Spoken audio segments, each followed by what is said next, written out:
Pine Forest. I'm going to be reading A Chair for My Mother by Vera B. Williams today. My mother works as a waitress in the Blue Tile Diner. After school sometimes I go to meet her there, and then her boss, Josephine, gives me a job too. I wash the salts and peppers and fill the ketchups. One time I peeled all the onions for the onion soup. When I finished, Josephine said, "Good work, honey," and she pays me. And every time I put half of the money into the jar. It takes a long time to fill a jar this big. Every day when my mother comes home from work, I take down the jar, and my mama empties all her change from tips out of her purse for me to count, and then we push all the coins into the jar. Sometimes my mama is laughing when she comes home from work. Sometimes she's so tired she falls asleep while I count the money out into piles. And some days she has lots of tips. Some days she only has a little. And then she looks worried. But each evening, every single shiny coin goes into the jar. We sit in the kitchen to count the tips. Usually Grandma sits with us too. While we count, she likes to hum. Often she has money in her old leather wallet for us. Whenever she gets a good bargain on tomatoes or bananas or something she buys, she puts by the savings and they go into the jar.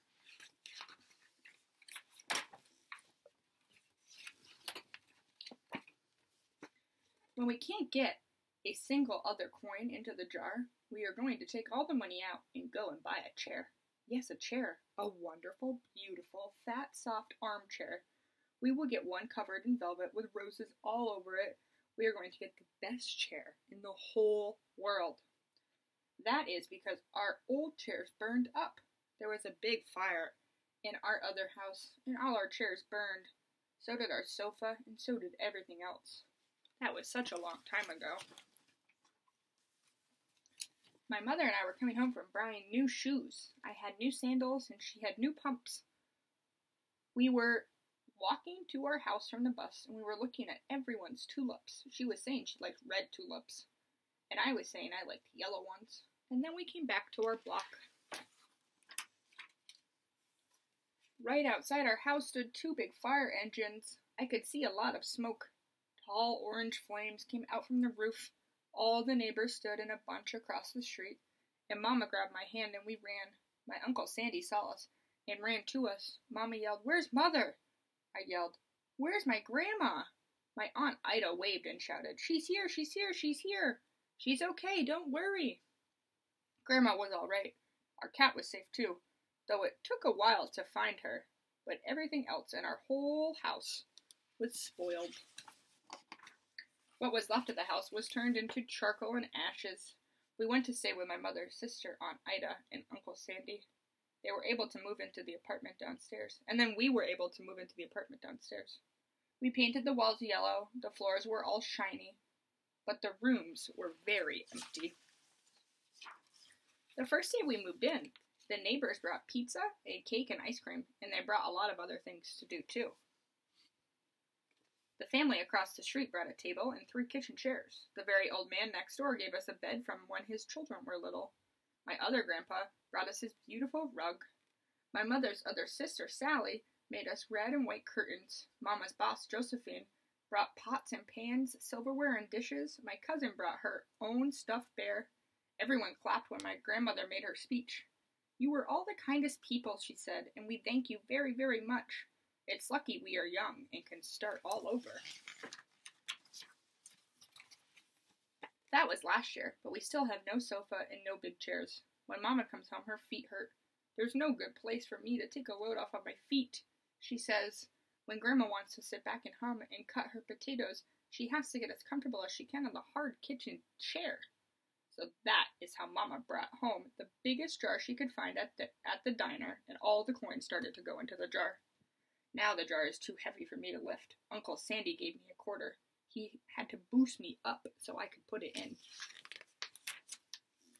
After supper, Mama and Grandma and I stood in front of the jar.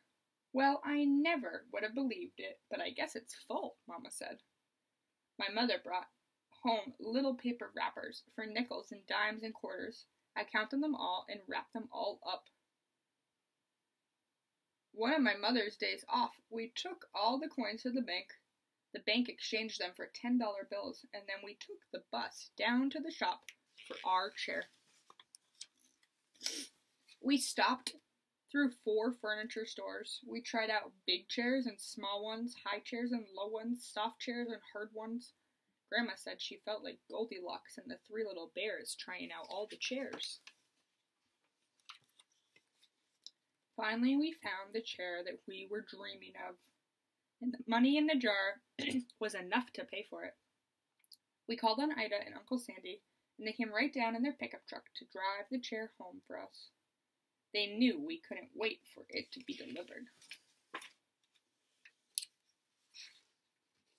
I tried out our chair in the back of the truck. Mama wouldn't let me sit there while we drove, and then they let me sit in it while they carried it up to the door.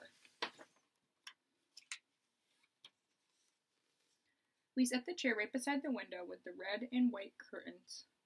Grandma and Mama and I sat in it while Aunt Ida took our picture.